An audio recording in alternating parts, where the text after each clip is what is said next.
Tamir Rice.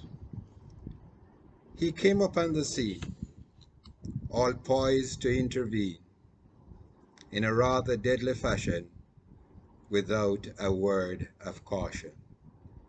Pow! Pow! Pow! Pow!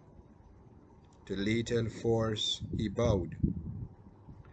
And yes, before you knew it, Rice was made the dust to lick. But worse than that, what bothers?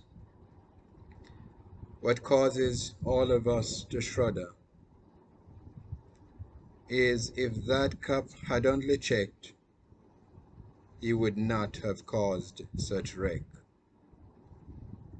A toy gun on display causes Rice's death that day. No particular maim or beat the cup at his game.